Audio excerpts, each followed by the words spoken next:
Salut l'ami, j'espère que tu vas bien. Alors ici, on arrive au mois de mai, ça veut dire quoi? Ça veut dire que on arrive à la fin, du moins la dernière partie des championnats qu'on appelle d'hiver, ok?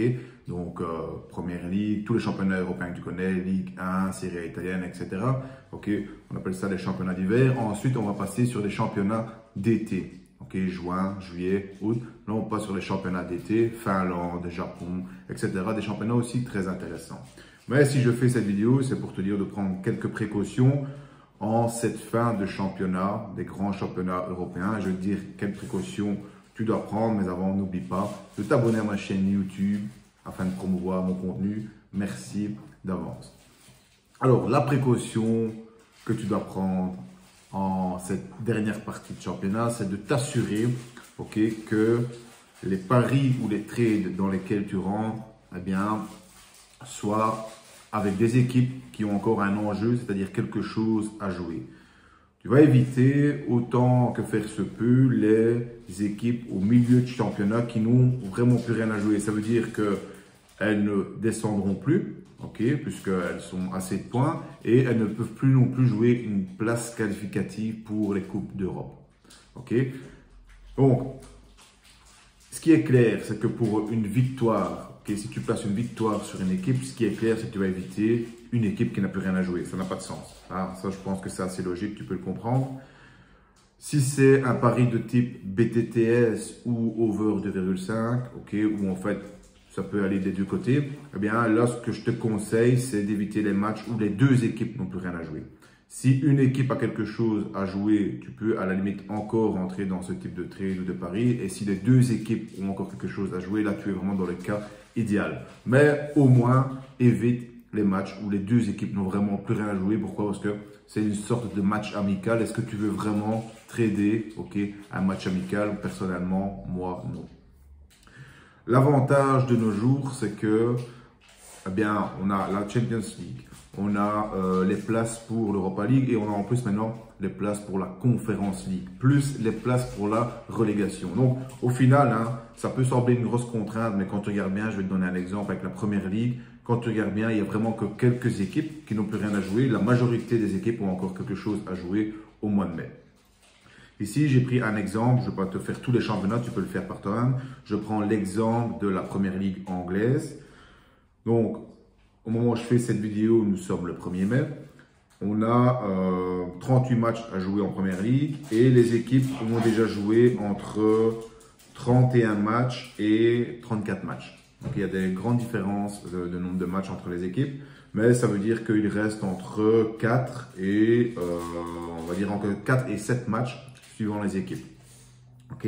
Alors, si tu regardes bien, on va regarder d'abord le haut du classement. Tout le monde a quelque chose à jouer. Manchester City pour le titre de champion. Arsenal, titre de champion. Newcastle, Manchester United, au moins assurer encore quelques points pour se qualifier pour la Ligue des Champions. Liverpool, Tottenham, Aston Villa, Brighton, Brentford, ça veut dire que là je suis déjà à la 9e position au classement, ont encore tous quelque chose à jouer pour soit l'Europa League ou soit la Conference League. On est déjà jusqu'à la 9e position.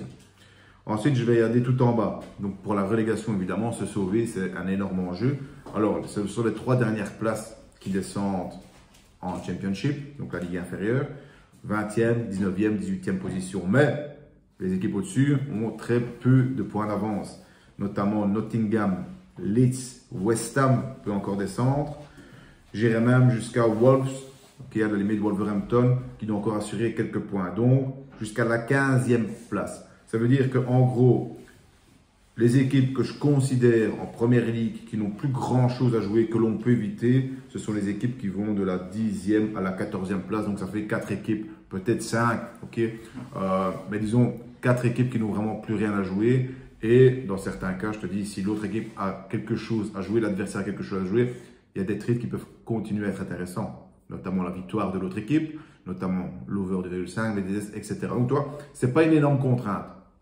Mais n'empêche, assure-toi de ne pas aller miser sur une équipe qui n'a plus rien à jouer parce que la cote va être intéressante vu que le marché le sait. Donc il va coter plus élevé cette équipe qui n'a rien à jouer parce que le marché sait qu'une équipe qui n'a plus rien à jouer a moins de chances de remporter le match, puisque évidemment mentalement, c'est pas la même disposition, on va manquer de la âme, de l'envie, etc. L'exercice que j'ai fait là en première ligue, tu peux faire la même chose en Ligue 1, en Serie A italienne, Ligue espagnole, championnat hollandais, etc. Bref, tous les championnats d'hiver, tu peux le faire maintenant au mois de mai, c'est très intéressant.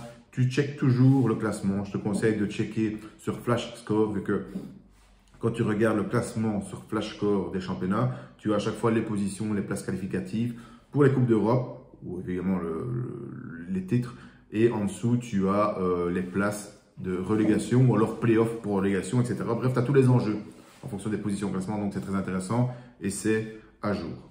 Donc, j'y suis Ligue 1 cette année. Alors, comme j'ai beaucoup de membres français dans ma communauté, ils m'ont averti, puisque si je ne me trompe pas, habituellement, en Ligue 1 français, c'est la 18e, 19e, 20e position qui descend.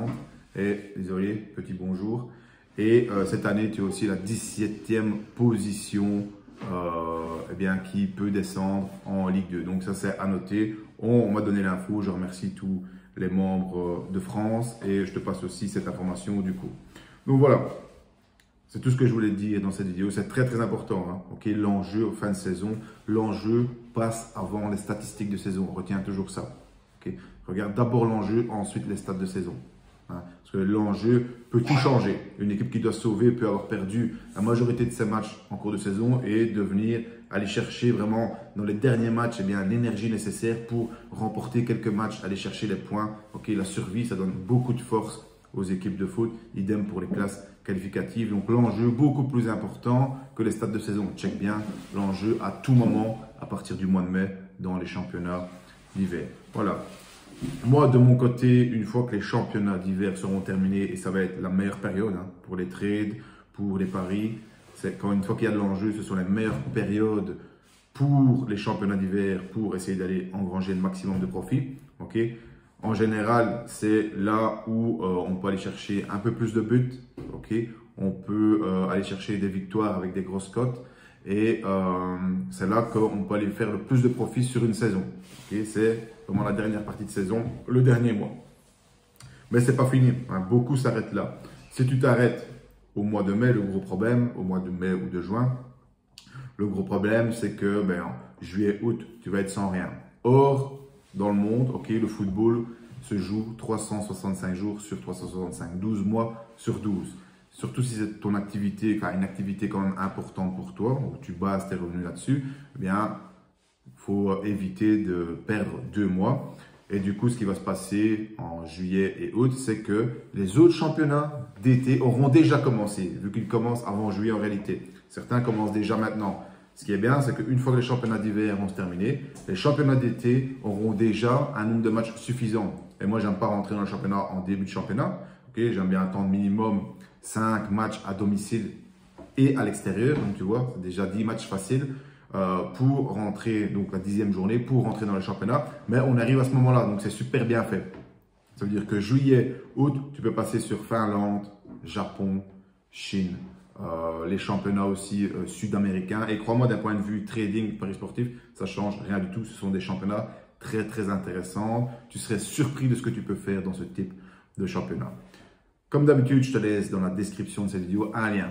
Et sur ce lien, tu peux aller demander gratuitement ma formation trading sportif. Okay, c'est pour passer au niveau supérieur dans tes paris sportifs.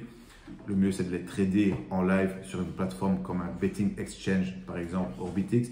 Crois-moi, meilleure cote, meilleure sécurisation, meilleur contrôle de tes paris en live. Je t'apprends tout ça gratuitement dans ma formation trading sportif. Merci de m'avoir écouté et regardé jusqu'ici. À bientôt pour la prochaine vidéo.